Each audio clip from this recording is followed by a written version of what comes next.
You're seeing me here in the moonlight.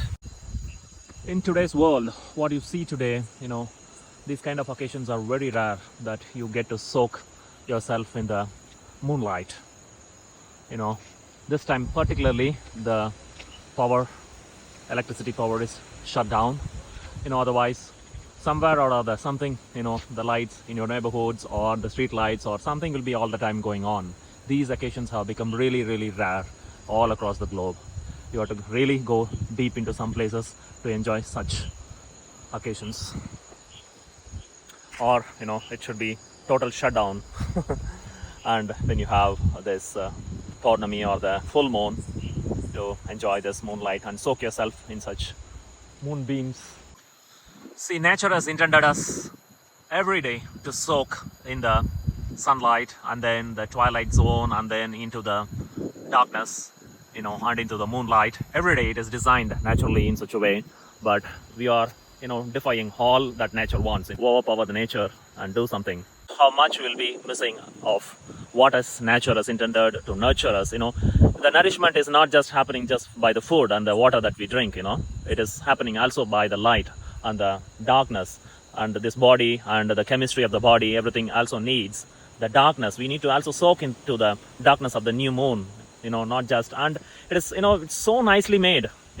It's not that even that you are there all the time in the darkness, all the time in the daylight, all the time. It's devised in such a way that the planet is going around, rotating itself, and also going around the sun. So it's a very synchronous process, right? And but we chose to live in the artificial environments all the time in the artificial lights. You come to the home, you are in the lights. When you go to the office, yes, almost all the offices, 100% I would say all the offices in the world are in the artificial lights. Like this, being with 5 elements, exposing yourself, making yourself vulnerable to these 5 elements is what is going to strengthen yourself from the core of what you are, So how much we are working against ourselves by not being in touch with these 5 elements.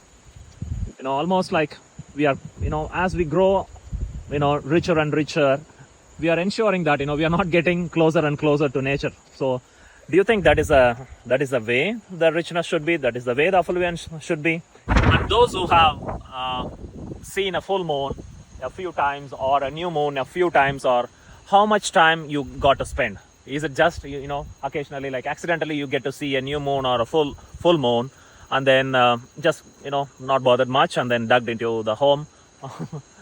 So how many of you, can you comment how many of you really, consciously spend time to be with the moonbeams and the moonlight or the new moon, the total darkness, the Amavasya? How many of you have really chosen to be in the darkness, during these days? It's very rare to even enjoy the new moon time, because our own homes and the neighborhoods and the street lights and everything will make it you cannot really enjoy, have not even enjoyed the real darkness. Nature is intending us to enjoy the darkness, right? Otherwise, why the planet is rotating, first of all? See, the very reason why the planet should rotate itself, is tremendously rotating at a tremendous speed of about 1600 kilometers per hour. Why is it rotating? Such a huge ball of planet. Why is it rotating? Just to ensure that, because nature has devised it in such a way that the nourishment for all the life, not only in the sunlight, exposing itself to the sunlight, but also exposing the planet also to the darkness of the vastness. It is the darkness is the real vastness. The light is a small happening, but the total darkness is what the whole of the cosmos is spread all across, right? So the planet also wants to get the nourishment from this vast expanse of the cosmos, the darkness, for the nourishment of all life on this planet. And what we as human beings, we have not only spoiled this nature's intention of nourishing all life on this planet for themselves, but also for all other life. See, most of the trees and the animals and everybody are also affected by the artificial lights that we have created. If you see from a plane today, you'll see the whole half of the planet is burning.